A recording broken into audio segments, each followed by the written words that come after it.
4, we're in 3.9. So remember, we're dealing with related rates. So the key equation we're going to be working with is that the derivative of f with respect to t is going to be equal to the derivative of x, or f with respect to x times the derivative of x with respect to t. So we have to compare these rates together. And let's read the question, and then I'll get on the same page.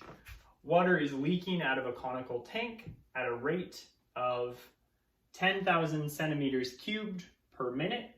At the same time, water is being pumped into the tank at a constant rate. So constant rate. So let's mark anytime we see rate.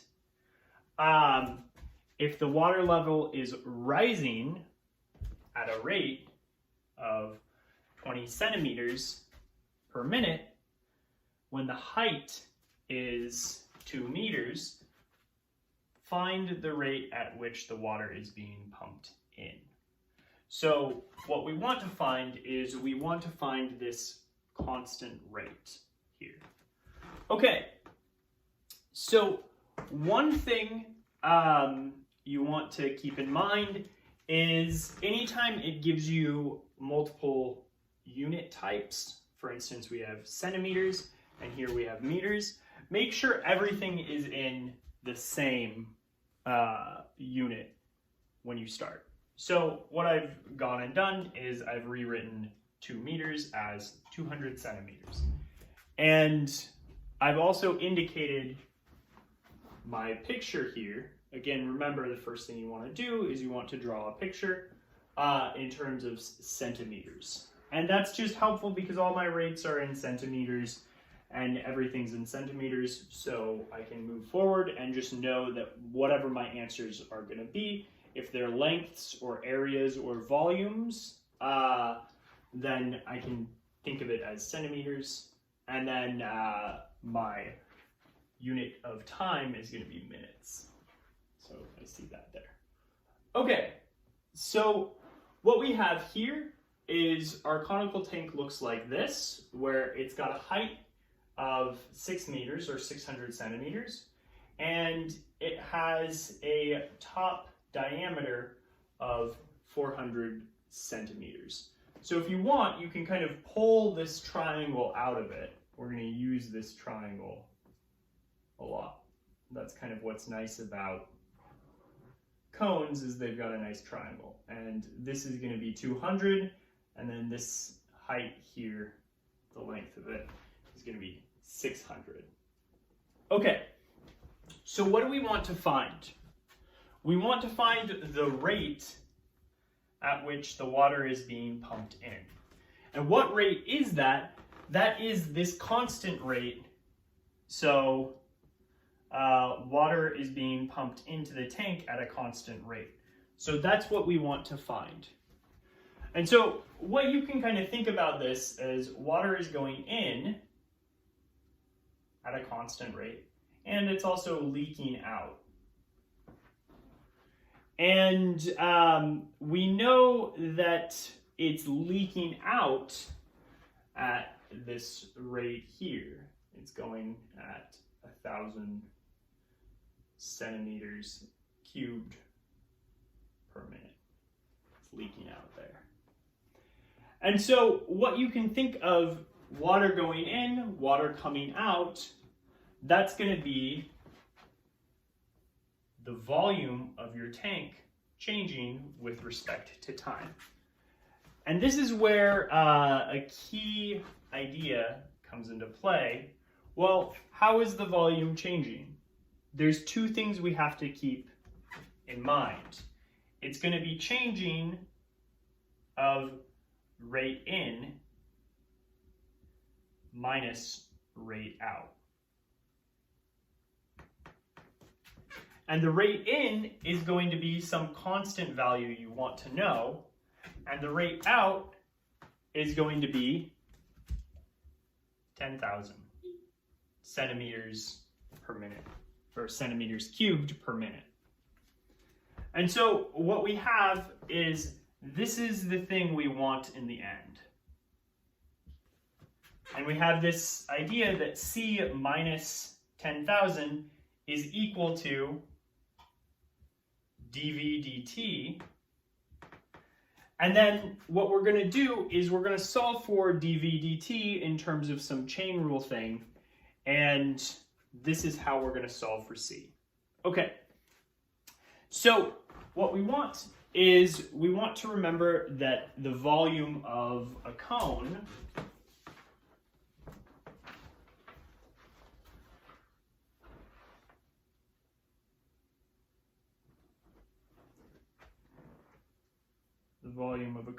is 1/3 pi r squared times h. And so if we want to think of the volume in terms of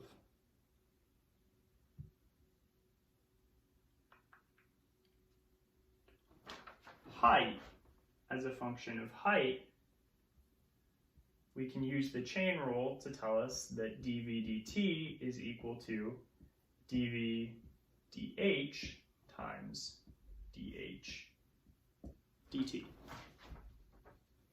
And so what we want to do is we actually want to get this expression here, V, in terms of not just the radius, but also the height.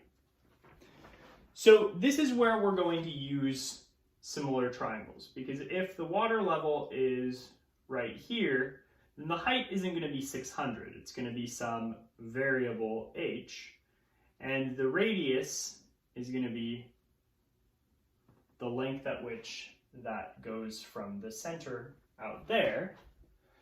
And so what we can do is we can actually use similar triangles that tells you that, well, wherever the water level is, the ratio of R over H is going to be equal to 200 over 600. And that doesn't matter where the water level is. It's always going to be that.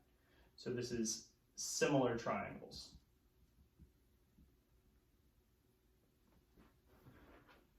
And so this is just 1/3. And so R is going to be equal to 1/3 H. And then I can plug that in here and get that the volume is actually equal to 1/3 times pi times 1/3 H squared times H. Or, if I want to clean this up, it's going to be pi times H cubed over 27. And so this is helpful because if I want to know the derivative of V with respect to H, that's the derivative of H of this expression. Pi H cubed over 27 times dH dt. This is dV dt cubed. Well, this thing here is just going to be H squared pi over 9 times dH dt. And that's the derivative of the volume with respect to time in terms of H and in terms of this piece here. Okay, well, what we want to solve for is we want to solve for this C. So if I add 10,000 to both sides, I'm going to get dV dt plus 10,000 equals C. And then if I plug back in this equation here, I get C is equal to H squared pi over 9 times dH dt plus 10,000. And now I'm going to use my last piece of information. The water level is rising at a rate of 20 centimeters per minute. So this thing here has to be dH dt. That's the height, that's the rise of the water level. When the height is 200 centimeters. So that's going to be equal to my h. And so what I get is I get that C has to be equal to 200 squared pi over 9 times 20 plus 10,000. Or, if you want, it's going to be equal to 800,000 pi over 9 plus 10,000. It's not necessarily a nice number, but the thing to keep in mind is, again, what we wanted was we essentially needed to solve for dV dt, the change in volume with respect to time. And we knew that the volume was changing in two different ways. It was changing by the amount that's coming in minus the amount that's going out. And so the one we didn't know was the amount that was coming in. So that's what we eventually solved for. And then over here, what we did was we found the volume in terms of the height of the water, because we were given information about the rise of the height and also what height it is and what rise it is at that height. And so we used related rates to relate the rate of the volume increase to the rate of the height increase. And again, this is maybe a more complicated example, but really the key step is the chain rule here. All right.